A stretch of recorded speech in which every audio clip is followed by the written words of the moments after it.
नमस्कार, सांगली आदर्श senior secondary school Jodhpur के YouTube channel पर आपका स्वागत है। प्रिय विद्यार्थियों, हम पढ़ रहे हैं कक्षा 10 के संस्कृत व्याकरण के सबसे महत्वपूर्ण टॉपिक संधि के बारे में और आज हम उसकी अंतिम कक्षा में प्रवेश कर चुके हैं। तो इसके पूर्व में हमने पढ़ी संधियाँ में व्यंजन संधि पढ़ी, उससे पहले हमने दीर्घ स्वर संधि में दीर्घ संधि, यण, गुण, वर्धी, अयादि, पर रूप, पूर्व रूप, व्यंजन में जैसे तो पढ़ी अनुस्वार, प्रस्वर्ण, चतुर्थ। इसके बाद हमने पढ़ी विसर्ग संधि, विसर्ग हमने पढ़ा इससे पहले ऋतु संधि और शत्रु संधि। आज हम जानेंगे विसर्ग की एक संधि और है, इसका नाम है उत्तु संधि। आइए, क्या है उत्तु संधि और क्या कहती है उत्तु संधि देखते हैं। तो उत्तु संधि को मैंने दो पार्ट में बांटा गया है, इसको दो भागों में समझना पड़ेगा। इसके दो भाग कौन कौन से हैं? तो पहले हम दीर्घ भाग को पढ़ते हैं, फिर दीर्घ को पढ़ते हैं। तो क्या कहता है दीर्घ भाग? इसका एक सूत्र है हसीस। हसी का हसीस क्या कहता है? ये सूत्र ये कहता है कि यदि विसर्ग से पूर्व अ हो, देखो पूर्व पद में क्या होगा? विसर्ग से पूर्व में, पूर्व पद के विसर्ग से पूर्व में क्या होगा? आपका अ आना चाहिए, अस्वर, अस्वर होना चाहिए विसर्ग से पूर्व, ह्रस्व अ होना चाहिए। फिर कहते हैं तथा बाद में, यानी पर पद में, द्वितीय पद में आपके द्वितीय पद का प्रथम वर्ण वर्ग का तीसरा या चौथा या पांचवा या फिर य, र, ल, व और ह, इनमें से कोई भी वर्ण हो। द्वितीय पद में वर्ग का तीसरा, तीसरे में ज, ब, ग, ड, द, वर्ग का चौथा, चौथे में झ, भ, ग, ढ, ध और द, और पांचवे में य, म, ग, ण, न। इनमें से इन 15 वर्ण और 4 19, इन 19 वर्ण में से कोई भी वर्ण होगा हो जाता है। यानी इन 19 वर्णों को क्या कहा गया है? आपको हस्त प्रत्याहार कहा जाता है। इसलिए सूत्र क्या है? हसीस है। तो हस्त प्रत्याहार में से कोई भी वर्ण हो तो होता क्या है? तो विसर्ग के स्थान पर उ होता है और उ के बाद में अ प्लस उ गुण संधि का नियम लागू होता है। और जैसे ही गुण संधि नियम लागू होता है तो आपने पहले पढ़ा है अ प्लस उ क्या हो जाएगा? ओ हो जाएगा। अपन सीधी भाषा में समझे तो सीधी भाषा ये कहती है कि ये क्या कहता है कि विसर्ग होगा, विसर्ग से पूर्व में क्या होगा? आपका अ होगा, अ के बाद में वर्ग का तीसरा, चौथा, पांचवा, वर्ग का तीसरा, चौथा, पांचवा या य, र, ल, व और ह वर्ण, इनमें से कोई भी आए तो विसर्ग के स्थान में क्या हो जाएगा? ओ हो जाएगा। इसीलिए भाषा है। नहीं तो आगे दो संधि काम करती है, एक गुण संधि काम करती है, फिर विसर्ग काम करती है। इससे बैठकर मतलब समझ जाए कि यहाँ पर क्या हो जाएगा? सीधा विसर्ग का अ हो जाता है, विसर्ग का र होता है, र निम्न लगता है, फिर इसका उ होता है और अ प्लस उ हो जाता है, क्या हो जाएगा? ओ हो जाएगा। तो ये लगती है नियम। अब देखें तो उदाहरण देखें इनके, उदाहरण देखने पर देखें। पहला उदाहरण क्या है? नमः प्लस नमः। तो कंडीशन क्या कहती है? कंडीशन ये कहती है कि आपका जो पूर्व पद है, पूर्व पद के अंतिम वर्ण में क्या होगा? विसर्ग से होगा, विसर्ग से पूर्व क्या आएगा? अस्वर आएगा, ह्रस्व आएगा। बाद में क्या आएगा? 3 4 5 या फिर ये लवह, ये देखो कौन सा वर्ण है? पांचवा वर्ण है। विसर्ग को उ आदेश हो जाएगा तो क्या हो जाएगा? नमो नमः। क्या हो जाएगा? नमो नमः, नमो नमः। होता क्या है कि नमः प्लस मान लो नमः है तो इसमें क्या होता है? इसको क्या होता है? र होता है और र के बाद उ होता है। अब देखो ये अ है, अब इसको लोग करेंगे तो अ विसर्ग का उ होता है, विसर्ग का र का उ होता है और फिर अ प्लस उ गुण संधि क्या हो जाएंगे? ओ बन जाएंगे। तो क्या हो जाएगा? नमः प्लस नमः, नमो नमः। इसी प्रकार देखें तपः प्लस बल, तपः प्लस बल में विसर्ग का ओ करेंगे सीधा अपन विसर्ग का। अब क्योंकि दो स्वर के पास रह नहीं सकते, मानो हम इसको तप प्लस, यहां देखिए एक बार पुनः तप प्लस बल। तो देखिए इसको अलग करते हैं तो ये क्या है? ये अंतिम में अ है, फिर बाद में क्या है? विसर्ग है, विसर्ग का र होता है, र के बाद विसर्ग का क्या होता है? उ होता है।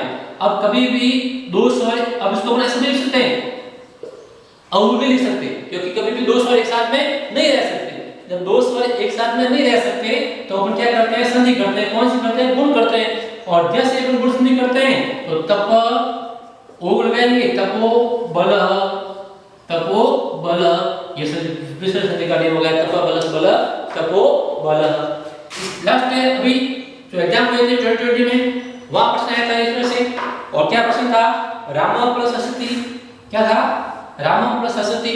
तो देखो विसर्ग है, विसर्ग बाद में ह वर्ण है, ह क्या इसमें नियम से मेल खाता है? बिल्कुल खाता है नियम से मेल।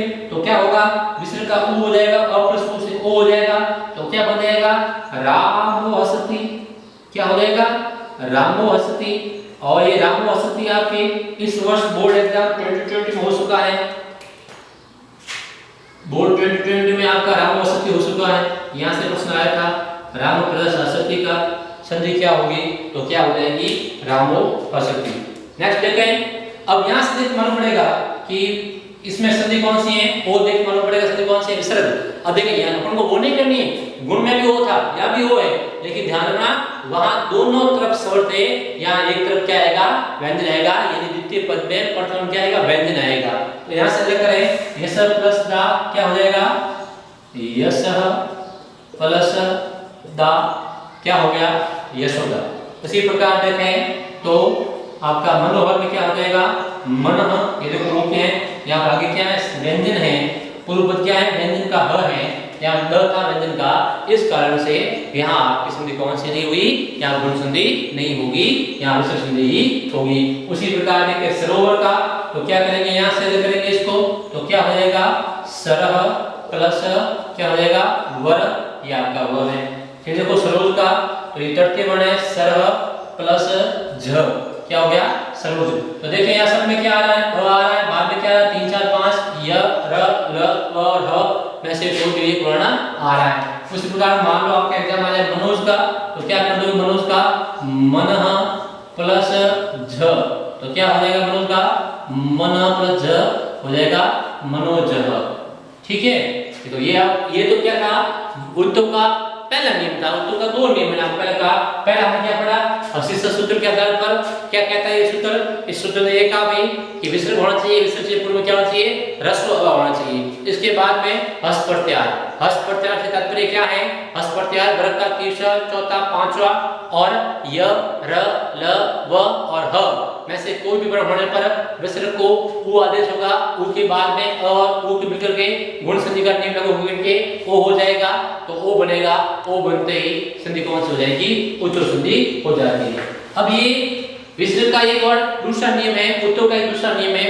उत्तों का एक दूसरा नियम क्या कहता है कि अतोरो अपलुत आद पलुते, क्या कहता है ये सूत्र? ये सूत्र ये कहता है कि यदि विसर्ग से पहले ह्रस्व अ हो, हम यहाँ समझे ऊपर तो देखते हैं क्या कहता है ये कि विसर्ग से पूर्व क्या होना चाहिए? यहाँ विसर्ग होगा प्रथम पूर्व पद के अंतिम वर्ण में, इसके पहले क्या होना चाहिए? अस्वर होना चाहिए। इसके पूर्व क्या होगा? अस्वर होगा। और इस अ के बाद में द्वितीय पद में, अ के बाद में भी द्वितीय पद में क्या होगा? आपका ह्रस्व अ होगा, यानी कि पूर्व पद में विसर्ग से पहले ह्रस्व अ और बाद में क्या है? ह्रस्व अ। तो फिर ये कहता है कि विसर्ग को रू आदेश होगा, रू के स्थान पर क्या हो जाएगा? उ आदेश होगा, और उसके बाद में और उ आदेश पर क्या हो जाएगा? गुण ओ हो जाएगा, तथा फिर ओ और अ के स्थान पर पूर्व आदेश होगा, और फिर ओ ही रहता है ओ का तो, और ओ के बाद में अ की स्थिति क्या हो जाएगी? अवग्रह की स्थिति में हो जाती है। तो इसके अंदर नियम काम करते हैं 3। देखो विसर्ग का नियम काम करेगा, विसर्ग के साथ नाम नियम काम करेगा आपके गुण का, गुण के साथ में नियम काम करेगा आपका पूर्व रूप का। ये नियम काम करने पर संधि कौन सी हो जाती है? उत्तर संधि हो जाती है। अपन सीधी भाषा में समझे हैं, इति अपने दिमाग में लगाते हुए, तो देखें यहाँ पे नियम ये है, नियम ये क्या कहता है कि विसर्ग होगा, विसर्ग से पहले क्या होगा? अ होगा, और अ के बाद में क्या है आपका? अ आ रहा है, तो क्या हो जाता है? इस विसर्ग का उ हो जाता है, र के बाद उ हो जाता है, और फिर दोनों मिलकर के अ और उ हो जाएगा, और इस अ का क्या कर देंगे आप? अवग्रह कर देंगे। हमें सिर्फ इतना ध्यान रखना है कि अगर संधि विच्छेद शब्द आए और इस विसर्ग से पहले भी अ हो और विसर्ग के बाद में भी अ हो, तो इस विसर्ग का ओ कर दें आप, और इस द्वितीय पद के जो अ है इसका आप क्या कर दें? अवग्रह कर दें। ये सीधी और सिंपल भाषा है। तो देखो कैसे है, यदि अपन यहाँ देखें नियमों उदाहरणों के बारे में, तो यहाँ उदाहरण क्या कह रहा है? कह प्लस अपि। क्या कह रहा है? कह प्लस अपि। तो ये क्या है? कह प्लस अपि। ये देखिए आप यहाँ देखते हैं क्या आ रहा है? विसर्ग आ रहा है, विसर्ग से पूर्व वाले वर्ण में क्या होना चाहिए? अ होना चाहिए। क्या ये है? बिल्कुल जी हाँ है। इस बार में क्या आ रहा है? द्वितीय पद में अ आ रहा है, यानी पहले भी अ बाद में भी अ, तो देखो इसको होता क्या है कि मान लो यहाँ उदाहरण है कि क प्लस अपी। अब ये होता क्या है, विसर्ग को र आदेश होगा, र को फिर क्या होता है, ये विसर्ग का नियम लागू होगा र आदेश के लिए, फिर इस र को क्या होगा, उ आदेश होगा। यहाँ देखो ये अ है, ये अ प्लस र, फिर ये अ प्लस उ, नियम काम करेंगे मूल संधि वाला, तो क्या हो जाएगा, अ प्लस उ का ओ हो जाएगा। तो यहाँ ये गुण का काम नियम काम किया, तो ये हो गया ओ हो गया। अब क्या होता है, बाद में क्या आ रहा भैया, ये अ है, तो ओ और अ, अब नियम काम हो गया पूर्व रूप का, और जैसे ही पूर्व रूप का नियम काम करता है तो ओ का ओ ही रहेगा और ये अ का क्या हो जाएगा, अवग्रह हो जाएगा, खंडाकार ऐसा हो जाएगा।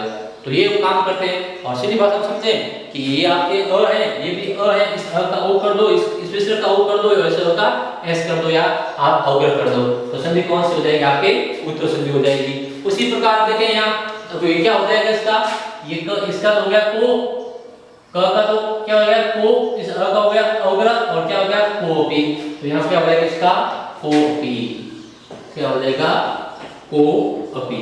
इसी तरह नेक्स्ट देखो स प्लस अवदत, सब ये को भी बहुत बार में आ चुका है, ये ध्यान रखना, स प्लस अवदत, स प्लस अवदत देखो पूर्व में क्या आ रहा है, अ आ रहा है, अ के बाद में क्या आ रहा है, वापस पुनः अ आ रहा है, तो क्या कर देंगे, ये हो जाएगा आपका नियम के मुताबिक सो अवदत, सो अवदत। या जैसे ही ओ के साथ में आप अवग्रह देखते हैं तो आपको मालूम पड़ जाएगा या तो कौन सी पूर्व रूप है या फिर कौन सी आपकी उत्तर संधि है। पूर्व रूप कब होगी, पूर्व रूप में देखो यहाँ देखे अपन, तो इसका जो मूल संधि में जाएंगे ना, हमने पूर्व रूप में पढ़ा था, हमने पूर्व रूप के अंदर इससे पहले देखा था, तब पढ़ा था कि पूर्व रूप में भी क्या था, आपके अवग्रह था। जैसे देखो ये क्या है, हरे अव है, ये अवग्रह है, यहाँ पर भी अवग्रह है, दोनों संधि इसमें पूर्व रूप है, इसमें पूर्व रूप क्यों, इसमें उत्तर संधि क्यों है, तो देखिए कि इसका कारण क्या है। इसका कारण ये है कि यदि आप देखें इसका जो मनोनुकूल है, मनोनुकूल का मूल शब्द देखें तो इसका मूल शब्द क्या आ रहा है, मन आ रहा है, क्या आ रहा है, मन आ रहा है। और इसका अगर मूल शब्द देखें तो क्या आ रहा है, हर मूल शब्द नहीं, हरि मूल शब्द है, ये किसकी मात्रा है, ई की मात्रा है, और यहाँ पर किसकी मात्रा है, अ है। इस कारण से मूल शब्द में जाएंगे तो मालूम पड़ेगा कि इसमें संधि कौन सी उत्तर संधि है या पूर्व संधि है। फिर क्या कर देंगे आप, ये मन मूल शब्द आ रहा है, फिर इसका क्या हो जाएगा, अनुकूल, तो क्या हो जाएगा, मनो अनुकूल, ये होगा आपका मनो अनुकूल। इसी तरह शिव अर्च्य, शिव अर्च्य में क्या करेंगे आप, शिव अर्च्य में आप देखें ये मूल शब्द देंगे, तो मूल शब्द क्या है, शिव है, क्या है, शिव, ये संस्कृत में शिव होता है। फिर आप देखें अवग्रह का क्या हो जाएगा, वापस पुनः हो जाएगा, तो क्या हो जाएगा, शिव अर्च्य।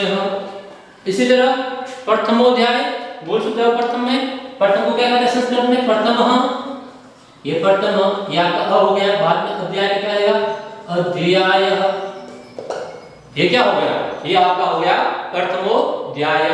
इसी तरह देखें आगे एक उदाहरण और देखते हैं, तो देखें उदाहरणों की ओर बढ़े, ये दूसरा उदाहरण और लेते हैं। जैसे आ गया बालको अयम, जैसे आ गया बालको अयम, तो अब आप क्या करेंगे, अब इसमें क्या करेंगे कि अपन इसमें बाल को अयम का करेंगे, यहां से देखते हैं ओ और अ है, तो अपन मूल शब्द में आएंगे, बालकः प्लस क्या हो जाएगा, अयम, क्या हो गया, बालको अयम। लेकिन मान लो यहाँ ये आता है विष्णु अव, क्या है, विष्णु, तो क्या इसमें ये संधि है, क्या इसमें विष्णु अव में कौन सी संधि है, अगर आपको पूछा जाए तो अपन यहाँ देखेंगे मूल शब्द में, मूल शब्द क्या है, विष्णु है, क्या विष्णु मूल शब्द है, यानी ऊ है, ऊ होने के कारण में ये नियम कभी भी इसके साथ में मेल नहीं खाता।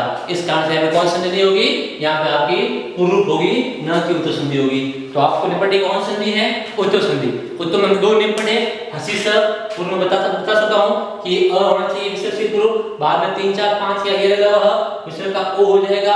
दूसरा नियम था आपका कि विसर्ग से पूर्व में अ, बाद में भी अ, तो दोनों में आपका क्या हो जाएगा, विसर्ग का ओ हो जाएगा, विसर्ग का अवग्रह हो जाएगा, और संधि कौन सी हो जाएगी, उत्तर संधि हो जाएगी। एक और संधि है जहां से कभी कोई प्रश्न आ जाता है, हम उसके बाद में पढ़े, उस संधि का नाम है लोप संधि। देखो उसमें आपको कुछ नहीं करना है, विसर्ग का लोप करना है। अब विसर्ग का लोप कब होता है, आपके सामने या तो आप 2 3 शब्दों को रख ले, दो तीन संधि हटने आप उसके अंदर से वही से प्रश्न आते हैं, आता तो वही आएंगे, दूसरा आता ही नहीं है। तो आप देखिए वो दो तीन शब्द कौन कौन से हैं, लोप संधि का या फिर नेम लिख देते साथ में, आपको पता चल जाएगा कि इसमें संधि कैसे होगी। तो देखो विसर्ग का लोप कब होता है, तो देखें लोप संधि या लुप्त संधि है, विसर्ग का लोप होता है। ये कहता है, इसका सीधा सा नियम इतना सा है, अपन को इतना सा ध्यान रखना है। इसका नियम ये है कि अ के बाद में, ह्रस्व अ के बाद में जब यदि ह्रस्व अ के पश्चात अ के अतिरिक्त, यानी ह्रस्व अ के अतिरिक्त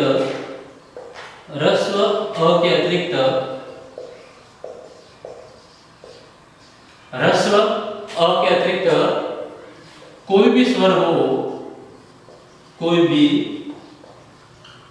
हो तो विसर्ग का लोप हो जाता है। आपको क्या ध्यान रखना है कि होता क्या है कि आपको वहां क्या मिलेगा कि अ आएगा विसर्ग से पूर्व, और इसके बाद में अ के अतिरिक्त यानी अ को छोड़ करके कोई भी स्वर आए तो विसर्ग का क्या हो जाएगा, आपका लोप हो जाएगा, बाकी सब वैसा का वैसा रहेगा। आपको दो तीन शब्द याद करने हैं, जैसे एग्जाम आया अतः प्लस एव, क्या करेंगे इसका संधि क्या करेंगे, ये देखिए अ है, बाद में क्या आ रहा है, ए आ रहा है, तो दोनों को क्या करना, आपको विसर्ग को हटाना है। तो क्या हो जाएगा अतएव। इसी प्रकार देखें तत प्लस एव, तो क्या हो जाएगा ततएव। उसी प्रकार मन धन इच्छा, तो क्या हो जाएगा मन इच्छा। और फिर देखें यदि एग्जाम आ गया कि आपके मन प्लस उच्छेद, तो क्या हो जाएगा मन उच्छेद। यानी कि आपको सब में से बात समझ जाएगा कि यदि अ के बाद में अ के अतिरिक्त कोई भी स्वर हो तो विसर्ग अपने मूल रूप सट जाता है, बाकी सब वैसा का वैसा ही रहता है। तो इसी के साथ आपके संस्कृत व्याकरण के पाठ्यक्रम अनुसार संधि का ये टॉपिक पाठ पूरा होता है। तो धन्यवाद, नेक्स्ट क्लास में और वीडियो के साथ में आएंगे।